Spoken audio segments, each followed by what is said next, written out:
HDFC bank जो India का सबसे बड़ा बैंक है वो ऑलमोस्ट 27% डाउन आया है। और न्यूज़ क्या है कि इनके चेयरमैन साहब ने रिजाइन कर दिया।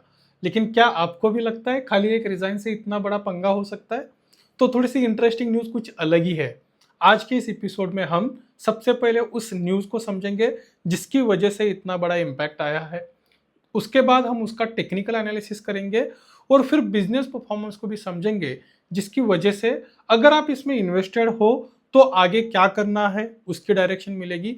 अगर आप इन्वेस्टेड नहीं हो लेकिन आप ये वीडियो इसलिए देख रहे हो कि क्या इतने बड़े फॉल के बाद एक बाइंग अपॉर्चुनिटी है एज अ वैल्यू इन्वेस्टर, क्या मैं इसको कंसिडर कर सकता हूं, तो इन सारे सवालों के जवाब हमें इसमें मिलेंगे। लेकिन हमें इसमें स्टेप बाय स्टेप जाना पड़ेगा। ठीक है, तो शुरू करते हैं न्यूज को समझने से। अब एक्चुअल न्यूज क्या है? दुबई के एक ब्रांच में इन लोगों ने एनआरआई क्लाइंट्स को एफडी जैसी सेफ इन्वेस्टमेंट बता के 81 नाम के जो बॉन्ड्स है जिसमें और बहुत कुछ रिस्क होता है वैसे वाली इन्वेस्टमेंट बेच दी।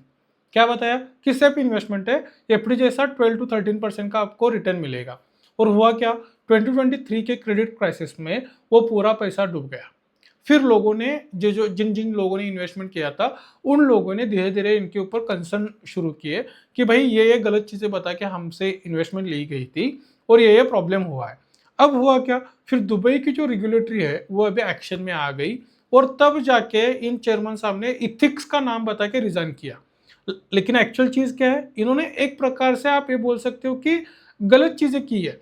अगर उसमें रिस्क है तो कस्टमर को बताना जरूरी है कि भाई ये रिस्क वाला इन्वेस्टमेंट है, आप पूरा सोच समझ के कीजिए। इसमें आपकी पूरी इन्वेस्टमेंट जीरो भी हो सकती है।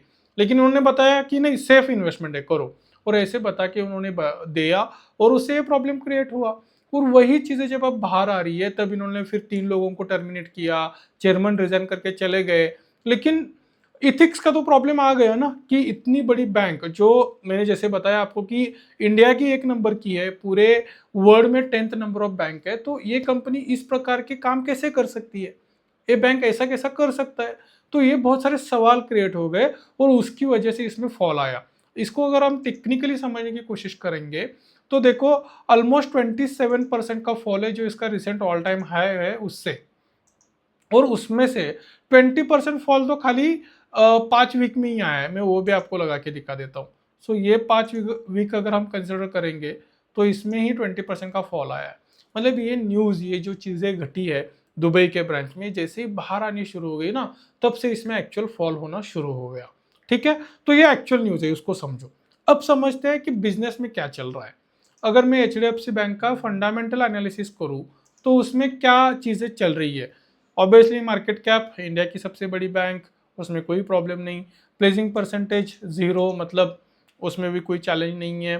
पब्लिक होल्डिंग 15%, मतलब बड़े प्लेयर्स इसमें बहुत ज़्यादा स्टेक रखते हैं, वो पॉजिटिव न्यूज़ है। हमें जो देखना है वो है इनका नंबर, जो क्वार्टरली रिजल्ट्स आए हैं। इसके लिए मैंने इनका ना एक्सेल शीट डाउनलोड करके रखा हुआ है।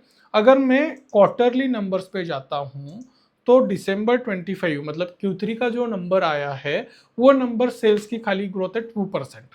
अब टेक्निकली होनी चाहिए 10 to 12% की ग्रोथ, लेकिन आई है खाली 2% की ग्रोथ। उसके बाद नेट प्रॉफिट अच्छा खासा ग्रो हुआ है, वो हुआ है 13% से। लेकिन जब अब तीन क्वार्टर के नंबर्स आए हैं तो मैं इसको कैसे एनालाइज करता हूँ कि मैं क्या करूंगा, इन तीनों क्वार्टर का नंबर कंबाइन करूंगा। वो होता है 2,61,433। और पिछले पूरे साल का नंबर कितना है, 3,36,367। तो अब उनको अगर ये नंबर अचीव करना है लास्ट ईयर का, तो last year March 25 single quarter का जो नंबर है वो उनको रिपीट करना पड़ेगा, तब जाके उनके सेल में ग्रोथ दिखेगी। एक नेट प्रॉफिट में भी सेम स्टोरी है। अगर मैं 3 क्वार्टर का नेट प्रॉफिट एडिशन करता हूं तो वो कितना है 58,145। और पिछले साल का जो नंबर है वो कितना है, मतलब पिछले पूरे साल का 73,440। अब पिछले साल इन्होंने ओनली Q4 क्वार्टर में कितना किया था 19,000, मतलब अप्रोक्सीमेट 20। तो अगर सेम रिपीट भी नंबर करते हैं तो कितना होगा ये ऑलमोस्ट 78,000 करोड़ का इनका नेट प्रॉफिट बनेगा इस साल का, जो कि ऑब्वियसली ग्रो रहेगा। लेकिन ये Q4 का नंबर आना जरूरी है। अब तक क्या इस बैंक ने अच्छा परफॉर्म किया है? डेफिनेटली अच्छा परफॉर्म किया है, क्योंकि इतने बड़े क्राइसिस और सारे चैलेंजेस के बावजूद इन्होंने एक बैंक को अच्छे पोजीशन में रखा है। ठीक है, उसके बाद अगर हम इनकी बैलेंस शीट देखेंगे तो इनके पास रिजर्व्स भी बढ़ रहे हैं। मतलब मार्च 24 में 4,55,000 का रिजर्व था, जो मार्च 25 में अब 5,21,000 हुआ है। अगर हम अभी रिसेंट का भी देखना चाहे सितंबर का, तो उसमें भी ग्रोथ आई है। देखो 5,37,000 का इनका रिजर्व हुआ है, तो रिजर्व बढ़ना अच्छी बात है, जिससे इन्वेस्टमेंट भी उनके पास अच्छी रहेगी, फिर वो कुछ अच्छे अच्छे काम भी कर पाएंगे, ये एक चीज है। और जैसे मैंने आपको इन्वेस्टर्स के बारे में बताया कि खाली 15% ही इसमें रिटेल इन्वेस्टर्स है, बाकी मेजर स्टेक तो बड़े लोगों के पास है। तो ये इंपॉर्टेंट चीज क्यों होती है? बहुत सारे लोग मुझे पूछते हैं कि आप इन्वेस्टर्स का बाइफर्केशन इतना क्यों देखते हो? देखो, अब स्टॉक ऑलमोस्ट 27% डाउन आया, हम रिटेल इन्वेस्टर्स कितना मैक्सिमम इन्वेस्टमेंट करेंगे इसमें? बहुत ही कुछ कम अमाउंट। लेकिन अगर 15% हमारे पास है, रिटेल इन्वेस्टर्स के पास है, तो ऑलमोस्ट कितना परसेंट बिग प्लेयर्स के पास है? 85%। अब 85% जो लोग लेके बैठे हैं, वो कितने दिन लॉस में बैठेंगे? नहीं बैठेंगे। और एचडीएफसी बैंक, जो कि इंडिया का सबसे बड़ा बैंक है, उसको तो इतना नीचा रखना उनके लिए भी पॉसिबल नहीं है।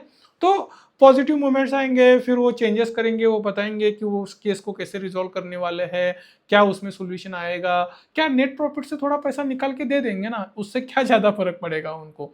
ऐसे भी 20 करोड़ का जो नेट प्रॉफिट बनाते हैं, इट्स अ बिग नंबर। तो सोल्यूशन में लाएंगे। अगर उल्टा होता, 85% रिटेल इन्वेस्टर्स होते और 15% खाली बिग प्लेयर्स होते, तो शायद इतना बड़ा इम्पैक्ट नहीं आता। So that is one thought, मतलब मैं वैसे सोचता हूँ। तो इस प्रकार से आपको भी थोड़ा सा स्टडी करना चाहिए। इसके अलावा आप देखोगे कि इसका जो ROCE है वो 7.51% है। अब बैंकिंग जैसे स्टॉक्स में ये ROCE रखना ये बहुत चैलेंजिंग होता है। इतना बड़ा ROCE रख नहीं पाते, क्योंकि cash is the major capital.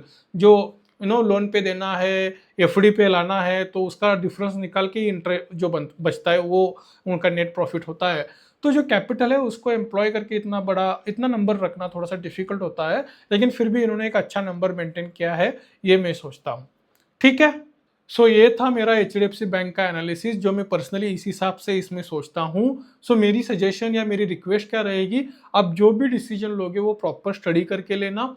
दूसरी बात, वन गो में पूरा अमाउंट इन्वेस्ट मत करना। हम जो अलोकेशन रूल फॉलो करते हैं उसमें क्या होता है कि किसी भी स्टॉक में हम 5 या 7% से ज्यादा इन्वेस्टमेंट नहीं करते। मतलब हमारा जो भी टोटल पोर्टफोलियो है उससे 7% से ज्यादा किसी एक स्टॉक में इन्वेस्टमेंट होना नहीं चाहिए, जिससे हेज मिलता है, थोड़ा सा सपोर्ट मिलता है।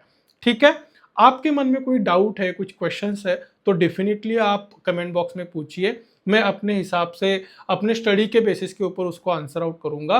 अगर ये वीडियो आपको अच्छा लग रहा है, आप कुछ इंप्रूवमेंट्स चाहते हो, उसको भी आप कमेंट बॉक्स में जरूर लिख सकते हो। ठीक है, thank you so much, let's grow together.